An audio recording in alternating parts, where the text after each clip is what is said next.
see Mission Impossible, the new Mission Impossible, and it's a good time. It's a good romp. It's a rockin' time. So yeah, no shade to people who enjoy sequels, but you kind of feel that there's a sort of sequelitis that's taking over Hollywood. So why is that? Well, when it comes to sequels, it's more about the dollars in terms of Hollywood having to take safe bets. And if you know, well, as we know, in the North American film industry, it's undergone a slew of challenges from strikes to California wildfires. So the industry you could say is in a rebound banking on these sequels. They establish resonance among the audience. They're safe bets drawing box office numbers, and often a lot of these sequels are for children, for a broader audience, and that kind of strategy is beneficial to workers who could use the money from working in these productions. So there's that side of it. So in some cases, you don't necessarily blame the studios for sequelitis, but ultimately, it doesn't necessarily look good for the outlook of Hollywood now. Right, for the creative part of it. So what do you think is needed then? Like, what can be done to, okay, make money off the blockbusters, but to actually stir up more of that creativity? Well, here's the thing. It's an age-old adage that Hollywood is running out of ideas, and that it's both true and untrue. It's untrue because I bet there are hundreds of thousands of screenwriters out there right now who have written a very brilliant script that just gets lost in the shuffle because Hollywood studios just don't want to bank on it, right? So, yeah, it's a matter of one, giving it a chance, and here's another aspect of it too. Like, Hollywood filmmaking is also getting more and more expensive. So when you go to the theater, you look for an experience, and it's very expensive to create that experience. But maybe scale down the budget a bit, right? I'll give you an example. This is also a sequel, mind you, but one of the highest grossing movies in the summer for the past several years, I forgot which year, was Godzilla -1. The budget for that was very low. Right. It's around $2 million.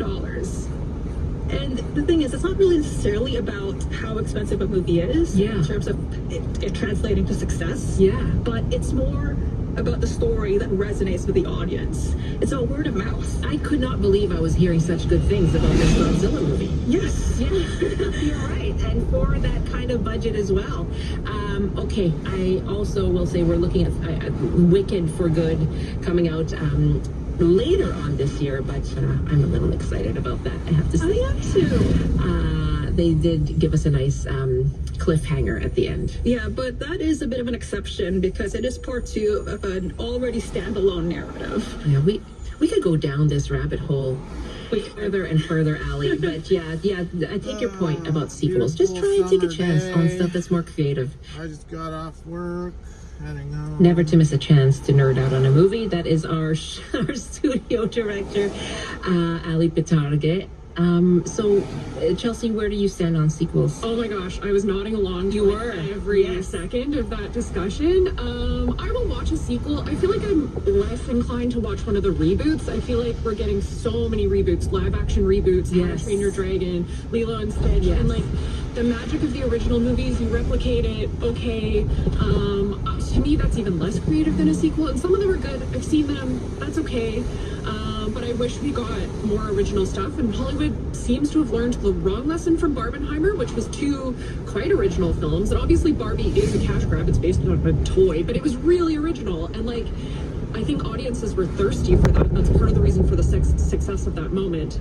But all of the economic conditions that Ali mentioned, like, that's really real. Hollywood is not taking risks. We don't get a lot of mid-budget films. There's like $2 million, and then there's $300 million. Right. There's nothing in the middle. In between. Which is wild. Like, it used to be when I was growing up, like, all of the summer blockbusters, or not blockbusters, there were tons of summer movies that were like $30 million. It's a lot of money, but it's not $300 million. And that's like a real sweet spot for creativity. You know, I remember in the summer going once to see, I can't remember what movie it was, but it was some big, like, highly advertised movie. My friend and I ended up in the wrong theater, and we ended up watching Sliding Doors, which is just a lovely, lovely movie. One of my favorites. Yeah, amazing. Small movie. Hadn't heard of it until I got there, and we said to each other, "We're in the wrong movie, but I'm kind of enjoying this." So there you go. One last call from Marion in Kamloops. Hello, you want to like to recommend something, Marion.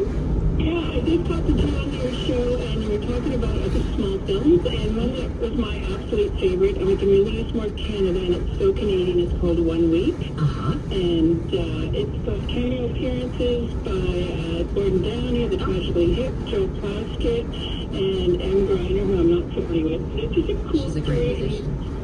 Yeah, and anyway, they're just cameos. It's basically a guy takes a motorcycle trip across Canada from Toronto to Vancouver in 1 week. So it's ultimately Canadian. You see all the big, the wall-log booths and the big canoe and whatever. Like, I've done that trip myself quite a few times, like driven. So it's just a really charming, ultimate Canadian film. And if you want to really immerse yourself in Canada during these times when we're proudly Canadian, I highly recommend that one. And I'm glad the Grizzlies was recommended because that's another of my faves. Nice. That seems like the quintessential movie to watch this summer because everyone's talking about exploring our country. Totally. That sounds fantastic. And I can't say enough, that's my bucket list. I'm luckily retired, and I have seen almost all the provinces in Canada, but I need to go to a few I've missed and explore more. And Absolutely. I've been wanting to do that forever, long before the 51st state and all that. Here, you can get some inspiration from 1 week. Great suggestion, Marion. Enjoy your weekend. Thanks so much. Yeah, you're welcome. You too. Take care. A couple of emails. Joanne writes us, the audience may or may not know that the city of Victoria could possibly use downtown movie theaters. Capital 6 will be demolished with the development of the Harris Street project, and the Heritage building that houses the Cineplex Theater on Yale 8th Street is up for sale. We love walking downtown to the movies. Dominic writes 100% prefer indies and foreign films. I reckon these type of cultural films, especially from other countries, should be prioritized over U.S.-made blockbusters. Once a year, Marvel films. That's pretty funny. Thank you, Dominic. Much pleasure to talk to you. Enjoy the movies this summer. Thank you so much. You too, and everyone listening. Yeah, go out to see movies, watch some Canadian films, and they got so much love in the program today. Sure did. Watch parts of the movies. Like I said, flavor. Thanks so much. Nice to have you here. It was lovely sharing. Shuttle Saber session with instructor in cinema at UBC, as well as film author and learning and outreach coordinator at the Scenes Theater.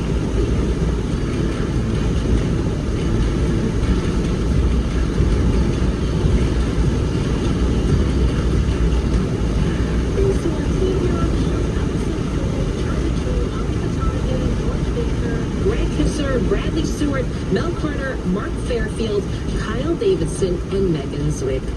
I'm Michelle Elliott. Thanks so much for joining us. I hope you have a lovely weekend and get a chance to cool off. We'll be back with you on Monday.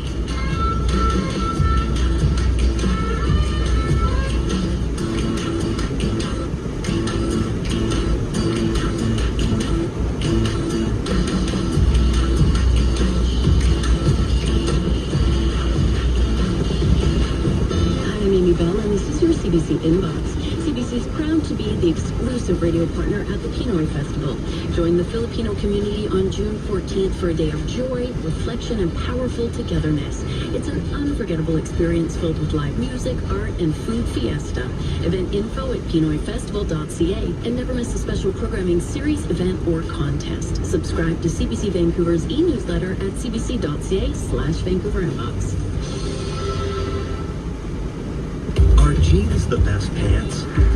According to artofmanliness.com, what's the difference between khakis and jeans, Miles? The answer is khakis are for the British Army and jeans are for the Canadian Army. The off-the-cuff humor will leave you in stitches on The Debaters with host Steve Patterson. Tomorrow afternoon at 1:30 in Newfoundland, 3 Pacific, and on demand on CBC Listen. Would you answer a call for a reality TV show if you weren't allowed to ask what it was about? But in return, the producers promised you the adventure of a lifetime. What could possibly go wrong? Split Screen Thrill Seekers on CBC Podcast Showcase. Coming up right after the news.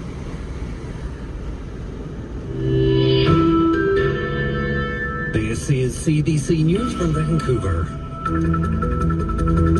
Good afternoon, I'm Robert Zimmerman. The Liberal government has just tabled its bill to knock down barriers to interprovincial trade and labor. Prime Minister Mark Carney outlined its goals. A bill that is laser focused on building a stronger, more competitive, and a more resilient Canadian economy that works for all Canadians.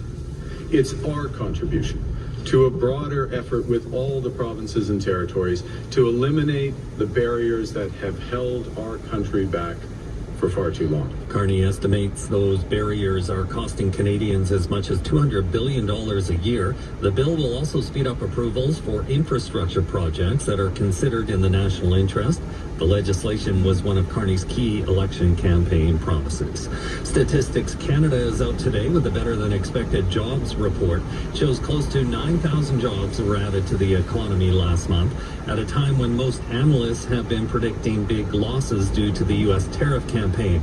However, the unemployment rate did go up in May. It's now at 7%, which, other than the COVID years, is the highest we have seen in almost a decade. Meanwhile, the Prime Minister has invited India's leader to attend the G7 summit in Alberta. The decision to welcome Narendra Modi later this month comes after a tumultuous few years between the two countries. Marina von Stackelberg has more. There are certain countries that should be at the table for those discussions. Mark Carney defending his decision to invite India Prime Minister Narendra Modi to the G7. India, the fifth largest economy in the world, effectively the most populous country in the world. This will be Modi's first visit since the RCMP accused his government of orchestrating widespread violence on Canadian soil, including coercion, extortion, and murder. That includes the targeted shooting of Hardeep Singh Nijjar. The prominent Sikh activist was assassinated in BC 2 years ago. India has denied the allegations. We have now agreed, importantly, to continued law enforcement dialogue. The World Sikh Organization calls Carney's decision dangerous and a betrayal of core Canadian values. Marina von Stackelberg, CBC News, Ottawa. Drifting smoke from wildfires is causing poor air quality across large parts of North America. That's prompting concerns in heavily populated areas of Ontario and Quebec. There are also air quality warnings across most of Manitoba. Philip Lichano reports. The sky isn't quite blue. It's like more of a white, milky color. Walking the boardwalk in East End, Toronto, Karen Anderson says she knows what's in the air can be dangerous. People with pre-existing respiratory issues like asthma and things like that could be even more affected by it. Stephen Flisfetter says Environment Canada has issued a special air quality statement for Toronto and much of Eastern Ontario due to wildfire smoke. It advises avoiding strenuous outdoor activities, especially for children and the elderly. He says conditions should improve through the weekend. As long as those wildfires are still burning across the country, there will be that potential for high concentrations of smoke anywhere. Health authorities in Montreal and Ottawa suggest keeping windows closed and limiting non-essential travel. Phil Tashanok, CBC News, Toronto. Israel's Prime Minister Benjamin Netanyahu has confirmed the opposition's claims that his government has been arming local militias in Gaza. Netanyahu says the weapons are sent to clans who oppose Hamas. He insists there is nothing wrong with that, and it's saving lives of Israeli soldiers.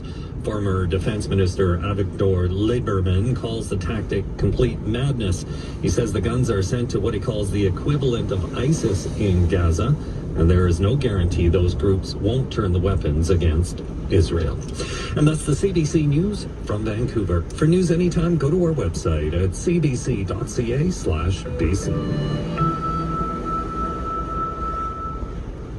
And now the forecast for Metro Vancouver and the Fraser Valley. Mainly sunny this afternoon with a high of 20 degrees, a low of 12 with a few clouds tonight. More sunshine tomorrow with a high of 21. Looking further ahead, sunny on Sunday, Monday, and Tuesday with highs hovering around 22 degrees. Right now in Metro Vancouver, it's 19 and mainly sunny. This is CBC Radio 1. Hello, I'm I'm Gavin Crawford, and this is the CBC Podcast Showcase, where we bring you the best of CBC podcasts. Today, it's episode 5 of Split Screen Thrill Seekers. It's a series about a 2005 British reality show that was all an elaborate hoax at the expense of the participants. The show was called Space Cadets, and the participants had been led to believe that they were in Russia, training with elite astronauts and military personnel for the chance to go to space. In reality, they never left England. This is episode 5, Spacewalk.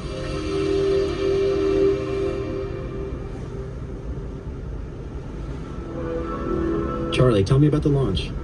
So it was me, Paul French, who was great. I really liked Paul. He was kind of Jack the Lad, very clever. And then there was Billy Jackson, who he'd be the sort of head boy of the school kind of thing. Handsome, tall, and really nice and, a great guy.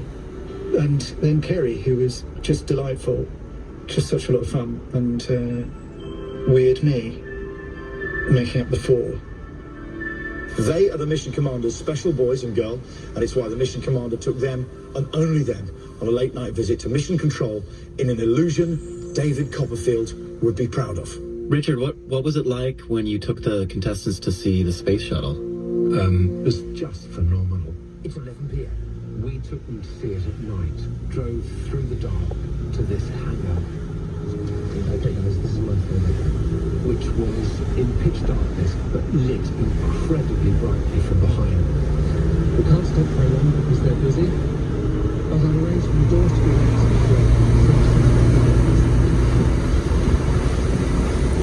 So, what goes into convincingly faking the space shuttle?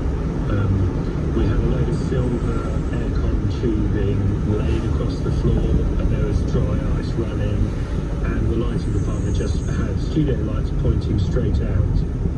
it was quite a long way away. It was maybe 30 feet away and behind a wire fence.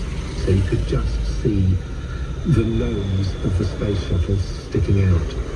It was just a big timber cone, basically. We didn't have the budget to build a whole craft for them to look at. So you just got a sense of a shape. It was pretty basic. There she is. It was done incredibly well. I believed it. Earth orbits on one.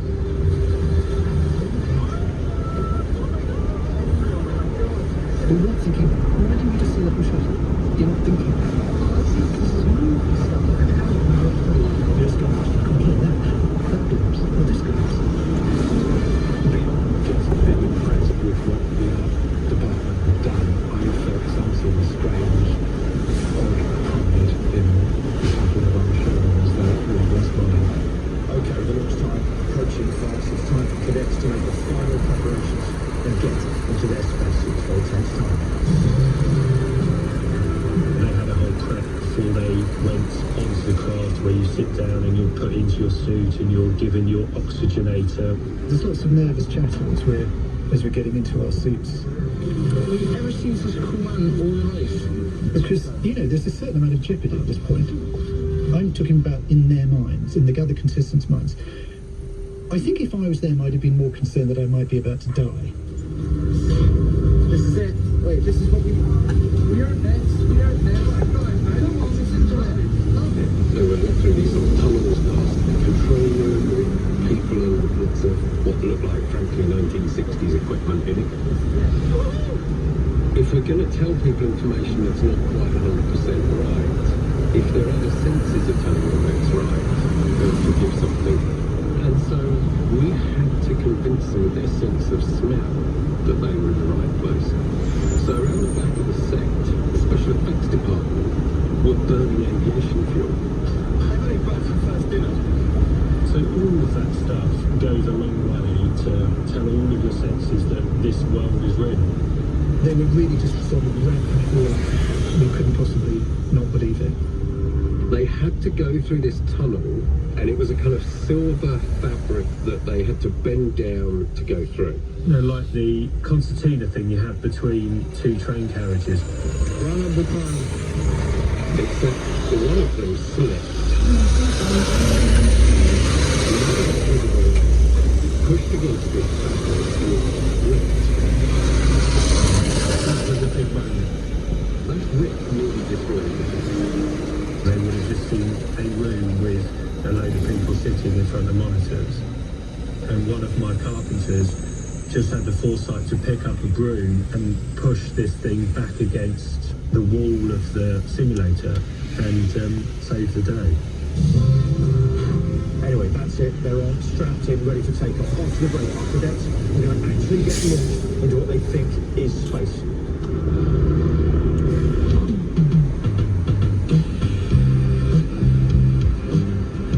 From Live and Radio, Vespucci, and CBC, this is Split Screen Thrill Seekers.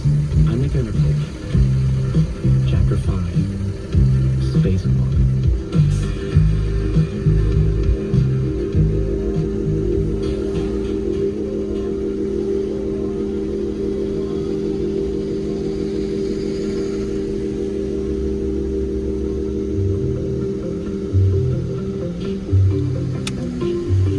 There were so many nail-biting moments for the crew.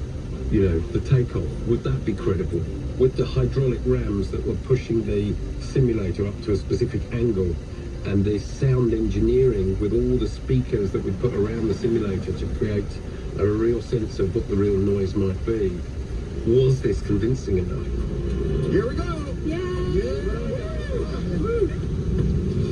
10, 9, 8, 7, 6, 5, 4. The theory of the takeoff was we would run along the runway and take off like an airplane. And then at a point, the nose cone, the whole lot lifted up, 45 degrees. And that was supposed to be simulating, the force of taking off. It was just a huge roar, which was accompanied by massive vibrations and jerking and jolting. What actually happened was, at that point, they were taxiing out onto the runway. Don't over the one capsule cranes. Confirm startup. The sound engineer was reaching for his cup of coffee, wiped all of the sound down, all of the sound went. And then the quick thinking actor that was the Russian pilot said, We'll be waiting here for just a couple of minutes. Is nothing to worry about? we've got some problems with the engine. We've just been towed out onto the runway. Okay. So yeah, you were just anchoring up to the tow tractor. At that point, obviously, you would just get up and walk out, didn't you? My car's like this now. But these guys were so in the zone that they were happy that the engines weren't working and they were being silently towed out whilst this thing's still rattling onto the runway. And then, obviously, the sound was then re-engaged. We're going to take off, all right? Okay, let's do it. Let's do it. You know, the booster noise went off. The cockpit angled up 45 degrees.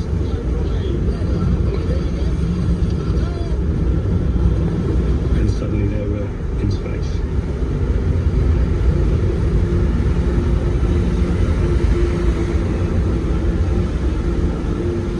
It's very smooth and it's like we haven't even left the ground.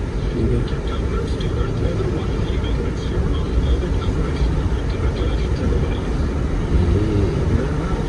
Thanks, Captain. Thank you. There's a trick in the train. This is my life.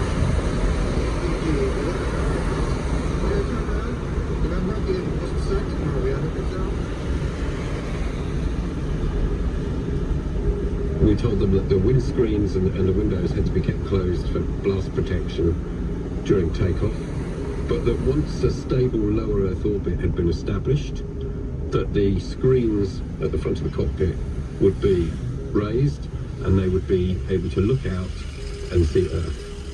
We built a big screen, a kind of 180-degree curved screen around the nose cone of the simulator to simulate space when they open the shutters. We were ready to lift the shutters to those windows so that they could look out and see the projection, but there was a problem. There was a moth inside the hangar that was flying around in front of the projectors. So this caused an enormous moth shadow on the Earth. And so we couldn't raise the shutters until we got rid of the moth. And as you can actually capture a moth in an aircraft camera, is not in especially easy terms. There are people who are spraying insect on everything. I don't know if we caught it, but the decision was made that we hadn't seen it for a while. Let's go for it. We released the shutters, and at any point this giant moth shadow had appeared across the screens.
You know when you're on a plane and you can see straight lines in front of you, either way. I've just seen it curve.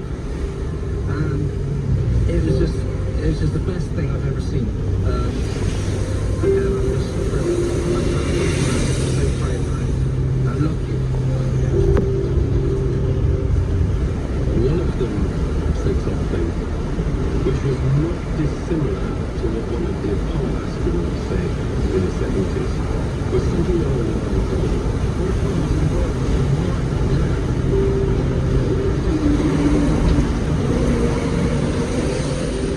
it looks so precious for something like this.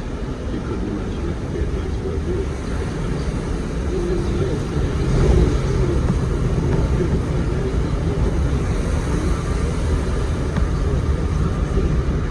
They were having the same feelings and thoughts as astronauts who'd actually been in that situation. It was done. It was beautifully done. And moved. It was genuinely ignorance. Moved by including myself. It was moved by the experience of seeing in space. It was all these operative, working with the kind of humbled to have seen such a thing. It was like, this is what we've trained for. And you genuinely, yeah, yeah.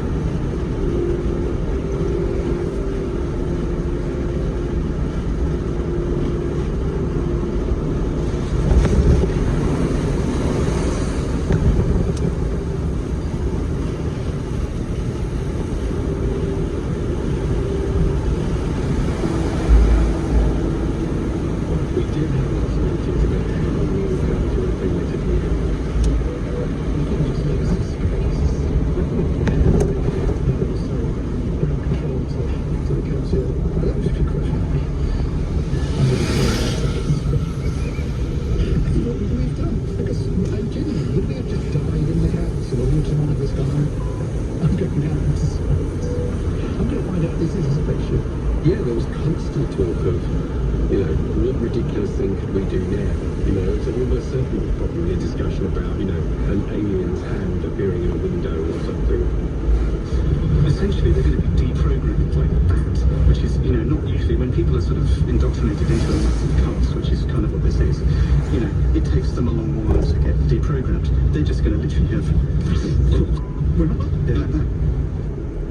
The more and more we got into the series, and the more convinced they were, and obviously there were psychologists working on the production, there was a growing feeling that it could be traumatic and we have to be really careful about how we reveal the hoax to them. I have a saying that no shot that you ever need as a director is ever worth someone coming to harm. So my suggestion was, well, what happens if they realise for themselves? Then we take them out of the situation. Because for them to come to the conclusion themselves is less traumatic. They'll have figured it out for themselves. So then it was a question of how we do that. Armed with a plastic world From a gentleman. and a stink bomb, Haven't used one of these in a long time.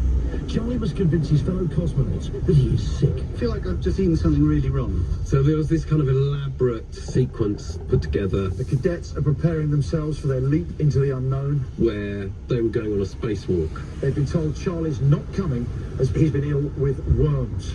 We built the box that they were going to go into from the main simulator to then do a spacewalk. The cadets are suited and booted. They're in the pod. They think they're about to go out on a mechanical arm to view space, but they're actually going to be carried right here.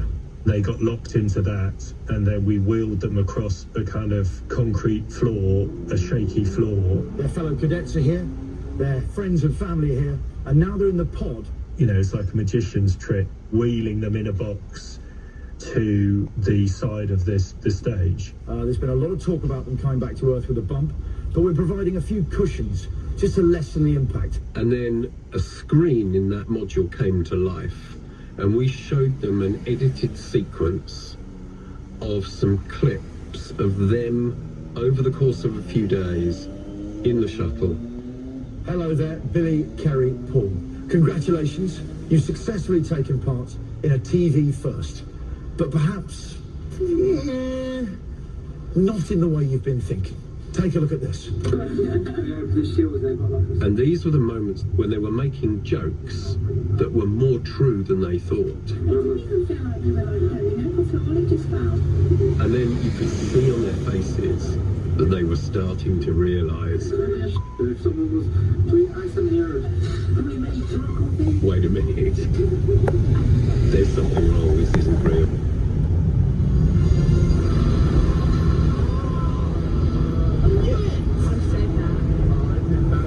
Good news is, you were right all along.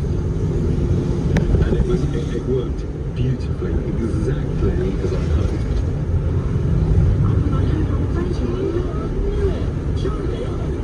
I remember feeling that I'd betrayed them quite intensely at that. When the moment when I was revealed to them as an insider. Charlie! Yeah, because he just said our three names, didn't he?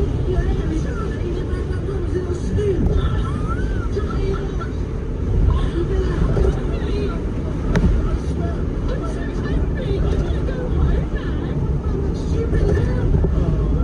I felt really bad. You know, I was over on the side of, we were all part of the trick. And I didn't feel that wasn't really how it was for me. I was definitely, I felt like I was one of them. But then it was revealed that I had just been, I'd been lying.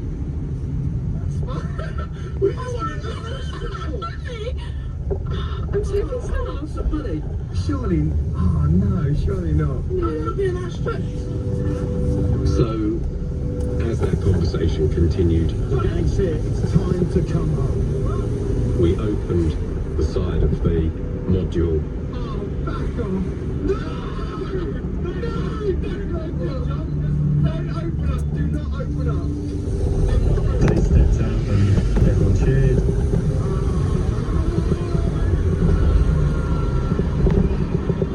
They were astounded and probably in deep shock. The presenter was there. We welcomed them to the stage. And yeah, I mean, it was incredible. But here's the thing that, I don't know, might make it all better. You've earned £5,000 for every single day you believed you were supposed